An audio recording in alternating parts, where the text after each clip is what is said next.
Hi! Ito po yung favorite toy ko po, si Monkey D. Luffy Gear 5. Ito na yung namin, order, dumating na. Opo.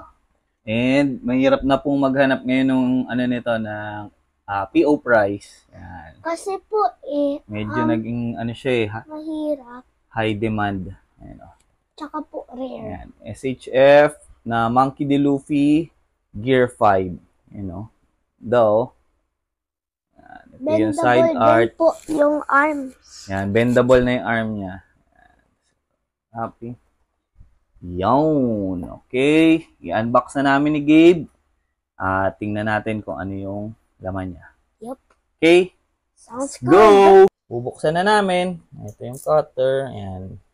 Ano siya? MISB. Lagi naman pagka brand new. SHF din po. Ayan. Buksan natin. Ayan. Ito na yung SHF ngayon na bago. Nandito na lagi yung mga instructions. Yes po. Dati kasi may paper pa po di ba? Okay. Yan. Fresh out of the box. Ayan si Luffy. Kasama ng mga accessories niya. May free siyang SHF na stand. Ayan, si Yamato, hindi pa rin namin nabubuksan. Ayan. Tapos buksan natin yung na closer look. Open mo na, Gabe. Yan. Yan si Monkey D. Luffy.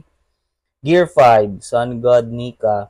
Extra hands. Ito yung extra faceplate para dun sa Luffy na normal version. Yung naging turning to Gear 5. Yan. Ito pa yung iba. Yes. Ayan, face and extra arms. Tapos ito yung stretchy arms. Bendable yan.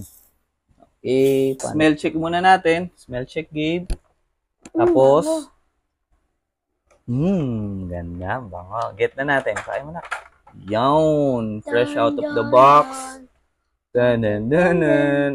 So, ito si Luffy, Sun God Nika. Dito yung isa. Ito, yung niya, normal version. Yan. Compare natin. Wait lang. Yan, nag-transform si Luffy. Nababend din po yung arm. Ito yung extra niyang arm. Ayan. Bendable na siya. Ang gum-gum. Gum-gum! Pistol!